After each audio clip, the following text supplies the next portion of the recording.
ఎవరు మా కొత్త క్యారెక్టర్? మనకి దూరం బంధువులే, ఇప్పుడు దగ్గర అయింది, నీకు అక్క అవుతుంది.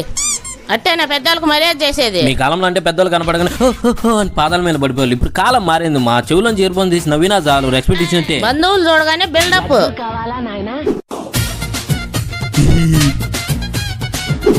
చేటిగాడికి వచ్చి నోటికి అనకపోవడం అంటే ఇదేనే మొచ్చా. మా వాడు ఏదైనా 2 సార్లు చేయాలి, అందుకే పెళ్లి కూడా 2 సార్లు చేసినాం. బాగా చెప్పావు సీన్ మార్చ్. పప్పు వేసుకో అక్క, అమ్మ భలే చేస్తుంది పప్పు. ఇదో చికెన్ ముక్క కూడా వేసుకో. వీళ్ళక్కని ఎంత బిల్డప్. అదే మా అన్న వచ్చినప్పుడు. హే బామర్ది, వాట్ ఇస్ సెన్స్ అప్పాయ్, ఎందుకు వచ్చినావు? మా చెల్లి చూడడానికి వచ్చాను బావా. ఇదో చూడు ఇంకా బో. టైం రాని చెప్తా. వైట్ రైస్ నువ్వే కాదు అక్క కూడా పెట్టు. ఏంటప్పుడు అమ్మాయి నీకు భయపడదా మీ భార్య? ఏంటి నువ్వు పిచ్చ పగిలిపోద్ది. ప్లీజ్ భయపడవే, లేకపోతే బంధువులందరూ చెప్పేస్తుంది. ప్లీజ్. అయ్యో భయపడతానండి.